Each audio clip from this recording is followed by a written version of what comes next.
दोस्तों, हमारी दुनिया बहुत बड़ी है, जिन पर कभी कभी ऐसी भी घटनाएं घट जाती हैं जिन पर विश्वास करना मुश्किल ही नहीं, नामुमकिन सा लगने लगता है। तो दोस्तों, आज हम एक ऐसी घटना के बारे में बताएंगे जो आज से 66 इयर्स पहले जापान में घटित हुई थी, जो आज भी एक अनसुलझी पहेली की तरह है। दरअसल यहाँ एक रहस्यमय शख्स आ गया था जो खुद को एक ऐसे देश का नागरिक बता रहा था जो असल में धरती पर एग्जिस्ट ही नहीं करता है। इतना ही नहीं, एक बंद कमरे से वो अचानक गायब भी हो गया, जिसके बाद वो कभी नहीं देखा गया। तो दोस्तों, ये घटना है जुलाई 1954 की। दोपहर के 12:30 बज रहे थे। एक यूरोपियन विमान टोक्यो के हैनेडा हवाई अड्डे पर लैंड हुआ। विमान में सवार सभी यात्री नीचे उतरे। अधिकारी सभी यात्रियों का पासपोर्ट चेक कर रहे थे। तभी उन्हें एक ऐसा यात्री मिला जिसके पासपोर्ट को देखकर वो हैरान हो गए।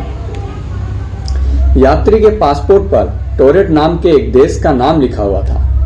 जांच कर रहे अधिकारियों ने इससे पहले कभी ऐसे देश का नाम सुना ही नहीं था। उन्हें वो यात्री संदिग्ध लगा, इसलिए उन्होंने इसकी सूचना सुरक्षा अधिकारियों को दी, जिसके बाद उस यात्री को पूछताछ के लिए अलग कमरे में ले जाया गया।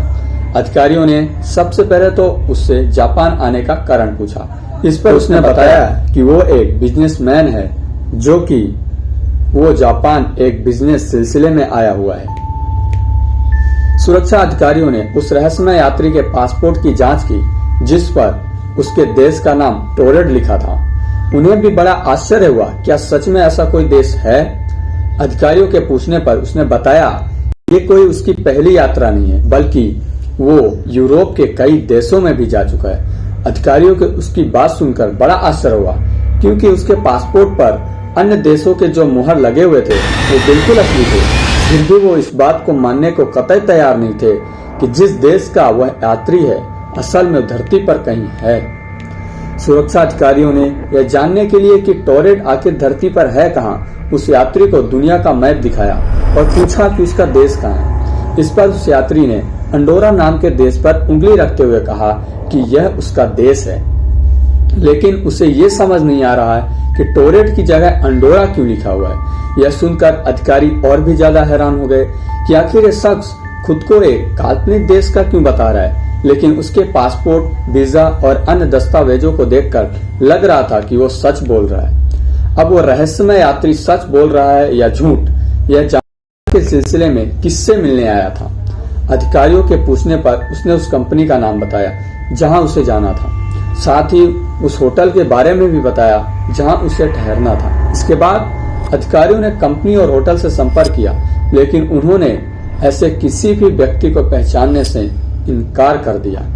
अब जांच अधिकारियों को लगा कि शायद ये कोई शातिर अपराधी है जो अपनी पहचान छुपा रहा है और यहाँ किसी घटना को अंजाम देने के लिए आया। इसके बाद उन्होंने उसका सारा सामान जब्त कर लिया और पुलिस की कड़ी निगरानी में उसे एक होटल के कमरे में बंद कर दिया गया। अगले दिन जब कमरे का दरवाजा खोला गया तो पुलिस यह देखकर चौंक गई कि कमरे में तो कोई है ही नहीं, जबकि बाहर पुलिस का पहरा था और कमरे की सभी खिड़कियों को पहले से ही सील कर दिया गया था। पुलिस को यह जानकर और भी ज्यादा आश्चर्य हुआ कि एयरपोर्ट पर उसका जो पासपोर्ट, वीजा और अन्य कागजात जब्त किए गए थे वो भी गायब थे।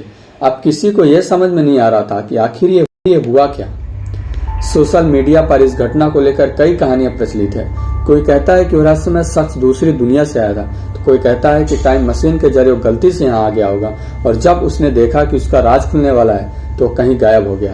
अब ये सच है या झूठ, ये तो कोई नहीं जानता, लेकिन इस रहस्यमय घटना पर कई किताबें जरूर लिखी जा चुकी हैं, जिनमें से एक डायरेक्टरी ऑफ पॉसिबिलिटीज है। दोस्तों, तो आपको क्या लगता है ये इंसान कहाँ से आया होगा? आप हमें कमेंट करके जरूर बताना कि आपकी क्या राय है। ये एलियन था या फिर टाइम ट्रेवल किया था, क्या था? तो दोस्तों, अगर आपको जानकारी पसंद आई हो, कहानी सुनकर अच्छा लगा हो, तो हमारे इस चैनल को लाइक कीजिए, सब्सक्राइब कीजिए और शेयर भी कर दीजिएगा। तो मिलते हैं ऐसे ही दूसरी